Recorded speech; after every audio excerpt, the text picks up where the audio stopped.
Hello and welcome. मैं हूं ज्योति। आप देख रहे हैं चुनावी समर, जहां पर एक और ताजा अपडेट के साथ हम हाजिर हैं। मोदी के झूठ पर शिवसेना राजरत्न ने मिलकर बोला हमला। मोदी के झूठ पर शिवसेना और राजरत्न ने मिलकर बोला हमला। जैसे कि हम जानते हैं कि मोदी ने ढाका में दावा किया था कि बांग्लादेश की आजादी के लिए उन्होंने अपने साथियों के साथ मिलकर आंदोलन किया था और जेल भी गए थे।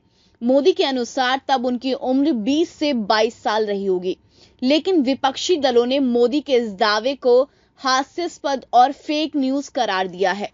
आपको बता दें कि मोदी के बांग्लादेश दौरे पर शिवसेना ने तंज कसते हुए अपने मुखपत्र सामना में ये कहा कि पीएम नरेंद्र मोदी को बांग्लादेश मुक्ति आंदोलन में भाग लेने के लिए ताम्रपत्र दिया जाना चाहिए।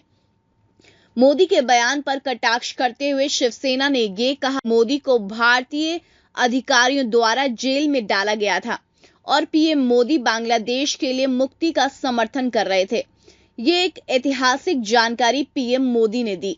शिवसेना ने कहा कि यूपी में चुनावों के दौरान पीएम मोदी को नेपाल के एक मंदिर में देखा गया था और पश्चिम बंगाल में पहले चरण के मतदान के दौरान पीएम मोदी को बांग्लादेश के एक मंदिर में देखा गया था। पार्टी ने कहा कि ये संयोग नहीं है।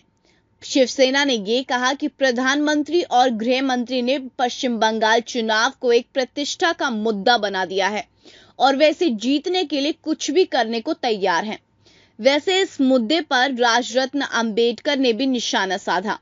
उन्होंने ये कहा कि बांग्लादेश दौरे पर मोदी ने सबसे बड़ा झूठ बोला। राजरत्न ने ये कहा कि झूठ बोलने में भाजपा नेताओं को कोई मात नहीं दे सकता, लेकिन देश के प्रधानमंत्री के मुंह से इतना बड़ा झूठ अच्छा नहीं लगता। उन्होंने कहा कि पहले चुनावों के वक्त अच्छे दिनों का झूठ, फिर 15 लाख सभी के खाते में देने का झूठ और अब दूसरे देश में जाकर फिर से इतना बड़ा झूठ बोलना, ये बताता है कि भाजपा नेताओं को झूठ बोलकर जनता का वोट हासिल करना सबसे ज्यादा पसंद है।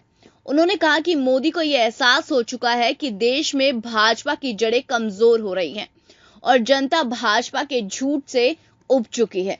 उन्होंने कहा कि चूंकि राज्यों में हो रहे विधानसभा चुनाव में जनता भाजपा के खिलाफ मतदान के लिए तैयार है, इसीलिए मोदी झूठ के सहारे भाजपा के अस्तित्व को बचाए रखने की नाकाम कोशिश कर रहे हैं। इस तरह राजरत्न अंबेडकर और शिवसेना ने मिलकर मोदी के झूठ के खिलाफ निशाना साधा है और उन्होंने भाजपा नेताओं को यह बता दिया कि अब जनता उन झांसे में नहीं आने वाली। वैसे मोदी के इस झूठ पर सोशल मीडिया के लोग भी तंज कस रहे हैं।